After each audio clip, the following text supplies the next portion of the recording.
In this class, we are going to study about the ecological succession. So, this is a succession that occurs in the environment or the ecosystem, due to which various organisms or various communities are formed and their diversities also change within time. So this goes on changing and goes on evolving, and over time a lot of new species are created, and those are also extinct in a certain amount of time, and thereafter they give rise to a new species. So this gradual and fairly predictable change in the species composition of a given area is called ecological succession. So here we can predict almost, because it is a certain pattern of development. So it is a predictable change, and in the species composition, that is यहाँ पे कैसे कैसे species आएंगे, कौन कौन से species आएंगे, वो हम डिसाइड वो हम ऑलमोस्ट प्रेडिक्ट कर सकते हैं. तो यहाँ पर बेसिकली क्या हो रहा है कि जब भी कोई इन्वायरमेंट में चेंज होता है तो उसके पैरेलल हमारे जो स्पीशीज होते हैं, चाहे वो प्रोड्यूसर्स हो, चाहे वो डिकम्पोजर्स हो, चाहे वो कंज्यूमर्स हो, कोई भी हो, उनमें चेंजेस आते हैं according to changes in the environment, और उसकी वजह से न्यू स्पीशीज आएंगे. हो सकता है पुरानी स्पीशीज एक्सटिंक्ट हो जाएं, और एक सर्टेन टाइम के बाद वहां पर एक सर्टेन कॉम्बिनेशन ऑफ स्पीशीज या एक सर्टेन कम्युनिटी डेवलप हो जाती है जो कि टोटली उसके लिए अडेप्टेड होती है. So these are the things that occur in the case of ecological succession. यहाँ पर इस इकोलॉजिकल सक्सेशन में हजारों साल लग सकते हैं, हो सकता है उससे भी ज्यादा साल लग जाए.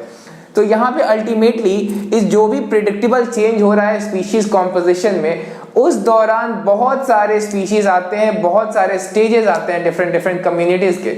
उन सभी कम्युनिटीज को हम कहते हैं सीरियल और ट्रांजिशनल कम्युनिटीज. दैट इज ये वो कम्युनिटीज है ना जो स्टार्टिंग से आए, फिर उसके बाद दूसरा कम्युनिटी आया, फिर तीसरा, फिर जैसे जैसे एनवायरनमेंट चेंज करते रहा तो वैसे वैसे न्यू कम्युनिटीज डेवलप करते रहे, या फिर न्यू स्पीशीज डेवलप करते रहे. तो इसका जो सक्सेशन कहलाता है, या फिर ये जो सारे स्पीशीज का, सारी कम्युनिटीज का ओवर द टाइम आना और एक्सटिंक्ट हो जाना, और उस दौरान जो भी कम्युनिटीज आते हैं उन्हें हम कहते हैं सीरियल कम्युनिटीज. तो बेसिकली इकोलॉजिकल सक्सेशन के दौरान बहुत सारे सीरियल और ट्रांसलेशनल कम्युनिटीज आते हैं, और बहुत सारे सीरियल और ट्रांसलेशनल कम्युनिटीज के आने के बाद जो मेन कम्युनिटी बनता है, जो कि हजारों लाखों सालों के बाद बनता है, उस कम्युनिटी को हम कहते हैं क्लाइमैक्स कम्युनिटी.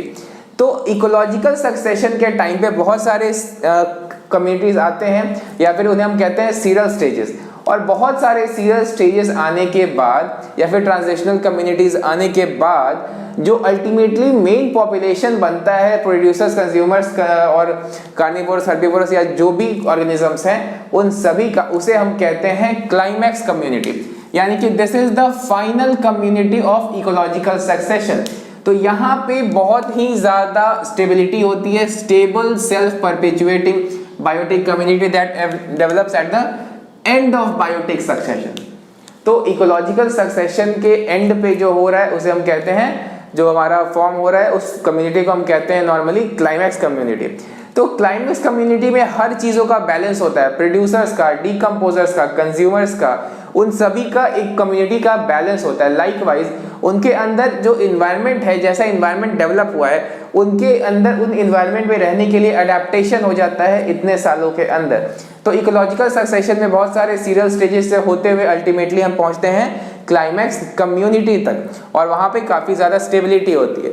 स्टेबिलिटी यहाँ पर भी होती है, यानी कि सीरियल कम्युनिटीज में भी, लेकिन ये स्टेबिलिटी उतनी ज्यादा नहीं होती है as compare to the climax community. Climax community में सारी चीजें स्टेबल हो चुकी होती है, सारी ऑर्गेनिजम्स, कम्युनिटीज अपने एनवायरनमेंट या क्लाइमेट के अकॉर्डिंग अडेप्ट कर चुके होते हैं, और उनमें सब चीजों का एक प्रॉपर रेशियो होता है, जैसे प्रोड्यूसर्स, कंज्यूमर्स या डिकम्पोजर्स का एक सर्टेन रेशियो होता है. Now we come to the primary and secondary succession. तो जब भी कोई ऐसा एरिया में इकोलॉजिकल सक्सेशन होता है जिसके पहले वहां पर कोई लाइफ नहीं था, उस तरह के सक्सेशन को हम कहते हैं प्राइमरी सक्सेशन. जैसे कि अगर कुछ हम एग्जांपल्स ले लें, जैसे कि newly formed pond, new pond और लेक्स, या फिर अगर न्यूली फॉर्म्ड लावा रॉक,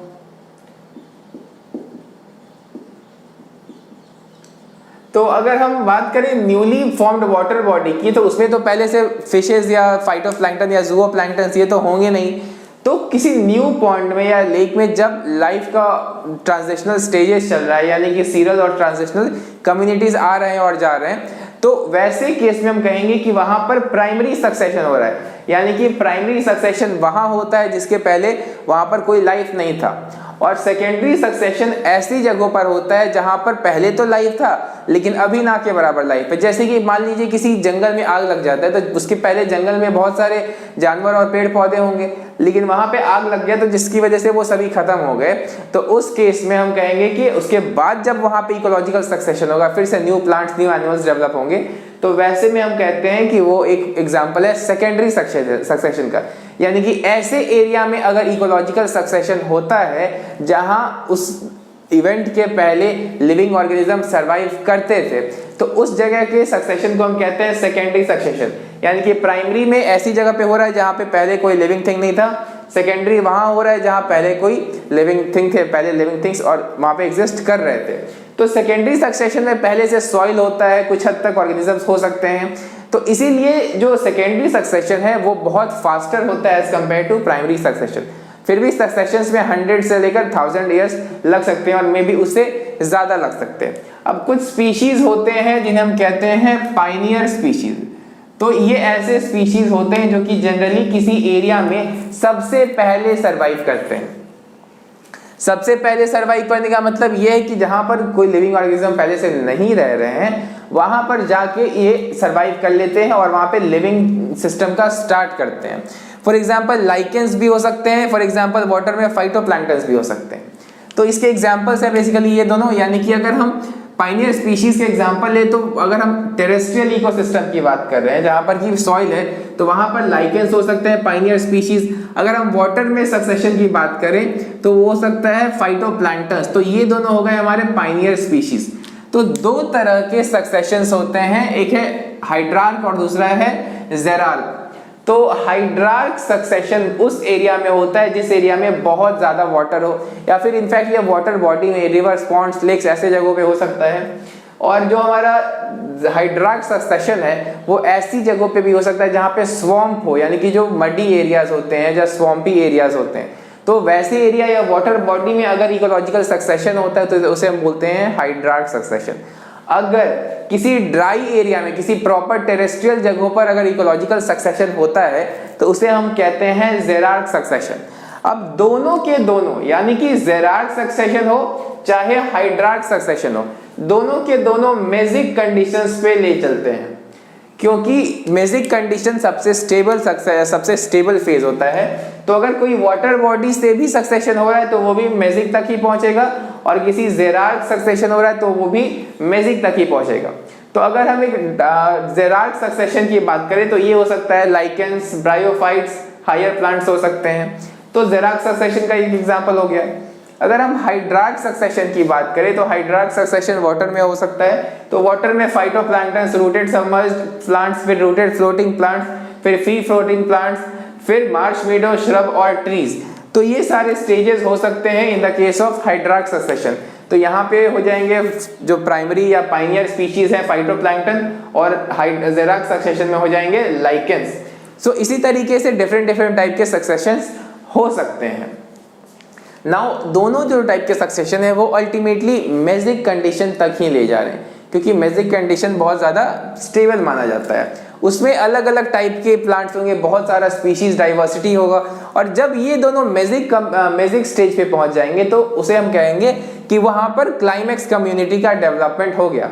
तो ये सारे जो स्टेजेस आ रहे हैं ये सारे सीरल स्टेजेस होंगे, यानी कि फाइटोप्लैंक्टन से लेकर ट्रीज तक जो डेवलपमेंट हो रहा है इन्हें हम कहेंगे इकोलॉजिकल सक्सेशन। और इसमें जो डिफरेंट स्टेजेस आ रहे हैं इन्हें हम कह सकते हैं सीरल स्टेजेस, क्योंकि इकोलॉजिकल सक्सेशन के बीच में जो स्टेजेस आते हैं उन्हें हम कहते हैं सीरल स्टेजेस। तो अल्टीमेटली एक इकोलॉजिकल सक्सेशन का ये दोनों एग्जांपल हो गया, ये दोनों एग्जांपल हो गए पाइनियर स्पीशीज के, और ये सारे एग्जांपल हो गए सीरल स्टेजेस के। Now we come to the nutrient recycling. तो न्यूट्रिएंट रिसाइकलिंग से पहले अभी हम ये जान लेते हैं कि एक स्टैंडिंग स्टेट क्या होता है। तो सॉइल के अंदर किसी भी मोमेंट पर एक सर्टेन अमाउंट ऑफ न्यूट्रिएंट्स होते हैं, जैसे कि nitrates, phosphorus, sulphur containing amino acids या कुछ भी ऑर्गेनिक मटेरियल जो कि प्लांट सॉइल से एब्जॉर्ब करता है, या इनऑर्गेनिक मटेरियल जो कि प्लांट सॉइल से एब्जॉर्ब करता है। तो वैसे मिनरल्स, वैसे न्यूट्रिएंट जो कि प्लांट के लिए होते हैं सॉइल के अंदर, और सॉइल के अंदर जितने भी जो भी न्यूट्रिएंट है उन्हें हम कहते हैं स्टैंडिंग स्टेट। अब स्टैंडिंग स्टेट ये हो गई। तो हमारे नेचर में एक बहुत ही इंपॉर्टेंट प्रोसेस होता है जिसे हम कहते हैं न्यूट्रिएंट रिसाइकलिंग। तो यहाँ पे जो भी किसी भी ऑर्गेनिज्म के अंदर केमिकल्स या बायोकेमिकल्स होते हैं या न्यूट्रिएंट्स होते हैं, वो जो न्यूट्रिएंट्स होते हैं किसी भी ऑर्गेनिज्म के अंदर हमेशा के लिए नहीं रहते हैं। वैसे न्यूट्रिएंट्स कभी ना कभी उसकी बॉडी से निकलते हैं और वो किसी और ऑर्गेनिज्म में जाएंगे, या सॉइल में जाएंगे, या इन्वायरमेंट में जाएंगे। तो न्यूट्रिएंट रिसाइकलिंग में हम दो तरह के न्यूट्रिएंट रिसाइकलिंग पढ़ते हैं। एक है गैसियस और दूसरा है सॉलिड, या फिर हम नॉर्मली कह सकते हैं सेडिमेंट्री। तो एक है गैसियस और दूसरा है सेडिमेंट्री। तो नाइट्रोजन के केस में हम बात करेंगे या फिर कार्बन डाइऑक्साइड के लिए बात करेंगे तो उसे हम रखेंगे गैसियस वाले रिसाइकलिंग इवेंट में। अगर हम फास्फोरस और सल्फर की बात करेंगे तो उसके लिए हम बात करेंगे सेडिमेंट्री वाले केस में, क्योंकि जनरली ये रॉक से ऑब्टेन किए जाते हैं। तो इनका स्टार्टिंग जनरली रॉक से होता है। अब ये जो कार्बन डाइऑक्साइड है, कार्बन डाइऑक्साइड का रिजर्वॉयर एटमॉस्फेयर भी हो सकता है, उसके अलावा ओशियंस भी हो सकता है, उसके अलावा फॉसिल फ्यूल्स भी हो सकता है। तो इसके बेसिस पे हमें दो साइकिल पढ़ने, और 11th में आपने नाइट्रोजन साइकिल के बारे में पढ़ा ही होगा। तो यहाँ पर बेसिकली हमें कार्बन डाइऑक्साइड साइकिल और फास्फोरस साइकिल के बारे में पढ़ना है। सो कार्बन साइकिल में जो रिजर्वॉयर होता है वो हमारे ओशियंस है, क्योंकि उसमें बहुत ज़्यादा कार्बोनेट्स और बाइकार्बोनेट्स के फॉर्म में कार्बन डाइऑक्साइड डिसॉल्व होता है। उसके अलावा फॉसिल्स फ्यूल भी एक तरह के रिजर्व होते हैं कार्बन के, और एटमॉस्फेयर तो कुछ हद तक है ही। तो ये तीनों रिजर्वॉयर होते हैं। तो अगर हम स्टार्टिंग की बात करें तो जो प्लांट्स होते हैं वो कार्बन डाइऑक्साइड को फिक्स करते हैं, यानी कि फोटोसिंथेसिस से उसे ऑर्गेनिक बायोकेमिकल में कन्वर्ट करते हैं। तो प्लांट से हम एनिमल्स ऑब्टेन करते हैं फूड, चाहे डायरेक्टली चाहे इनडायरेक्टली। तो जो CO2 प्लांट लिया था, प्लांट लेकर हमें ही दिया था, यानी कि प्रोड्यूसर से कंज्यूमर में आया था CO2, तो वो CO2 हम लोग अल्टीमेटली रेस्पिरेशन के थ्रू वापस एटमॉस्फेयर में रिलीज कर देते हैं। अब उस एटमॉस्फेयर से कुछ CO2 ओशियंस में डिसॉल्व होता है, फिर वो जो सीज में है ऑर्गेनिजम्स या फिर जो प्लांट्स या फिर जो भी प्रोड्यूसर्स हैं उसे फिक्स करेंगे। तो फिक्स करने के बाद वहाँ पर उसका भी फोटोसिंथेसिस करके फूड बनाएंगे, और वहाँ पे भी कंज्यूमर कंज्यूम करेंगे, और फिर कंज्यूमर CO2 रिलीज कर देंगे एटमॉस्फेयर में या फिर ओशियन वाटर में। तो इस तरीके से कार्बन का जो साइकिल है वो चलते रहता है। अब जनरली कार्बन साइकिल में एटमॉस्फेरिक कार्बन डाइऑक्साइड का कॉन्सेंट्रेशन रिसेंट ईयर्स में बहुत ज़्यादा इंक्रीज हो गया है। इसका रीज़न दो है, एक है डिफॉरेस्टेशन, दूसरा है बर्निंग ऑफ फॉसिल फ्यूल्स। तो हम ह्यूमंस अपने हैबिटेट को इंक्रीज करने के लिए, ज़्यादा से ज़्यादा लैंड एरिया को कल्टिवेबल बनाने के लिए, या फिर ह्यूमन एक्टिविटीज़ के लिए ज़्यादा से ज़्यादा लैंड एक्वायर करने के लिए फॉरेस्ट को काटते जा रहे हैं। That is humans are doing deforestation. तो डिफॉरेस्टेशन हो रहा है तो उससे प्लांट्स का नंबर कम हो रहा है, तो प्लांट्स का नंबर कम हो रहा है तो फोटोसिंथेसिस करने वाले ऑर्गेनिज्म का भी नंबर कम हो रहा है, जिसकी वजह से फोटोसिंथेसिस कम होगा तो फिर atmospheric carbon dioxide organic chemical में ऑर्गेनिक फॉर्म में कन्वर्ट कम होगा, तो CO2 एटमॉस्फेयर में बढ़ेगा। उसके अलावा फॉसिल फ्यूल के बर्निंग से बहुत ही बड़े मात्रा में कार्बन डाइऑक्साइड जाता है एटमॉस्फेयर के अंदर। तो इन दो कारणों से एटमॉस्फेयर में रिसेंटली पिछले 100-200 सालों में कार्बन डाइऑक्साइड का जो कॉन्सेंट्रेशन है वो काफ़ी बढ़ गया है। और ग्रीन हाउस इफेक्ट एक जो फिनोमिनन होता है जिसकी वजह से अर्थ वार्म हो रहा है, वो भी उसके पीछे भी इसका एक बहुत बड़ा रीज़न है। Now we come to the phosphorus cycle. तो फॉस्फोरस साइकिल बहुत सिंपल है। फॉस्फोरस का जो रिजर्वॉयर होता है वो रॉक्स होता है, जो नेचुरल रॉक्स अर्थ पे प्रेजेंट है उनके अंदर फॉस्फोरस का बहुत बड़ा रिजर्वॉयर होता है। तो जब फॉस्फोरस पर नेचुरल फोर्सेस एक्ट करते हैं, जैसे उनकी वेदरिंग होती है, वेदरिंग में उनकी केमिकल वेदरिंग, फिजिकल वेदरिंग या बायोलॉजिकल वेदरिंग होगी, तो फॉस्फोरस वहां से टूटकर सॉइल में जाएंगे और प्लांट्स सॉइल से फॉस्फोरस को ले लेंगे, क्योंकि प्लांट्स को जरूरत होती है इन्हें रॉ मटेरियल से उन्हें फूड को सिंथेसाइज करने में। तो फॉस्फोरस प्लांट्स से में आएंगे तो प्लांट्स में बहुत सारे जो भी फूड प्रिपेयर होते हैं, जैसे कि जो DNA हो गया या RNA हो गया या फिर जो ऑर्गेनिक मटेरियल्स हैं, उनके प्रिपरेशन में प्लांट यूज करता है फॉस्फोरस को। अब प्लांट से एनिमल्स ले लेंगे क्योंकि एनिमल्स डिपेंडेंट होते हैं प्लांट्स पे फूड के लिए, चाहे डायरेक्टली हो चाहे कार्निवोरस की तरह इनडायरेक्टली डिपेंडेंट हो। तो दोनों फॉर्म में फॉस्फोरस प्लांट से आ गया और हेटेरोट्रोफ्स में यानी कि एनिमल्स के अंदर। अब एनिमल्स मरेंगे तो एनिमल्स से जाएगा फॉस्फोरस ट्राइटिवोर्स के पास यानी कि और अर्थवॉर्म के पास या बैक्टीरिया या फंजाई के पास, और फिर से ये सॉइल में चला जाएगा। लाइकवाइज प्लांट्स अगर मरेंगे तो प्लांट्स का भी फॉस्फोरस फिर से सॉइल में चला जाएगा। तो ये फॉस्फोरस अल्टीमेटली फिर से सॉइल में चला गया जहाँ पे वो आया था फॉस्फोरस रॉक के वेदरिंग से। तो सॉइल से प्लांट्स फिर से ऑब्टेन कर लेंगे फॉस्फोरस को। तो ये साइकिल चलता रहेगा। And now we have ecosystem services. तो इकोसिस्टम ह्यूमंस को हर वो चीज प्रोवाइड करती है जो कि हमें जीने के लिए जरूरी है, चाहे ऑक्सीजन हो, चाहे फूड हो, चाहे जो भी प्यूरिफिकेशन होता है एनवायरनमेंट का, वो सभी चीजें एनवायरनमेंट करती है। तो इकोसिस्टम हमें इतनी सर्विसेज प्रोवाइड करती है जिसकी कि हम काउंटिंग भी नहीं कर सकते और जिसकी हम कभी कैलकुलेशन में नहीं कर सकते और उसका हम लोग कभी एनालाइज नहीं कर पा सकते हैं एग्जैक्टली कि कितना ज्यादा इकोसिस्टम हमारे लिए करता है। सो इकोसिस्टम के कुछ सर्विसेज की बात करें तो हमें ऑक्सीजन देता है, फूड देता है, एटमॉस्फेयर को क्लीनिंग करता है, हमारी वेस्ट को रिमूव करता है। उसके अलावा जो भी डिकम्पोजिशन हो रहा है उससे न्यू मिनरल या न्यूट्रिएंट रिसाइकलिंग हो रहा है। तो ये सारी चीजें इकोसिस्टम हमें प्रोवाइड करती है। तो एक साइंटिस्ट थे जिनका नाम है रॉबर्ट कॉन्स्टेंजा। सो ही कैलकुलेटेड कि अगर हम इकोसिस्टम सर्विसेज को फाइनेंशियल मैटर्स में कैलकुलेट करना चाहें कि कितना अमाउंट या कितना अमाउंट एक के पॉइंट ऑफ व्यू से कि अगर इकोसिस्टम हमारे लिए वो इतना पे कर रहा है या फिर उतना हमारे लिए काम कर रहा है तो उसका एक्चुअल में प्राइस कितना हो सकता है या फिर टोटली उसको एनालाइज करके कितना लगेगा हमें पैसा अगर हम कैलकुलेट करना चाहें कि उतने सर्विसेज हमें मिले। तो उसके लिए वो 33 ट्रिलियन के आसपास चला जाता है। तो पूरे ग्लोबल जीडीपी में भी उतना नहीं है। तो इस वजह से हम इकोसिस्टम के इसीलिए इतने कर्जदार हैं क्योंकि इकोसिस्टम हमारे लिए इतना ज्यादा काम कर सकता है। तो इकोसिस्टम हमारे लिए जो भी करती है, नेचर हमारे लिए जो भी करती है, उन्हें हम नॉर्मली रखते हैं इकोसिस्टम सर्विसेज के अंडर में।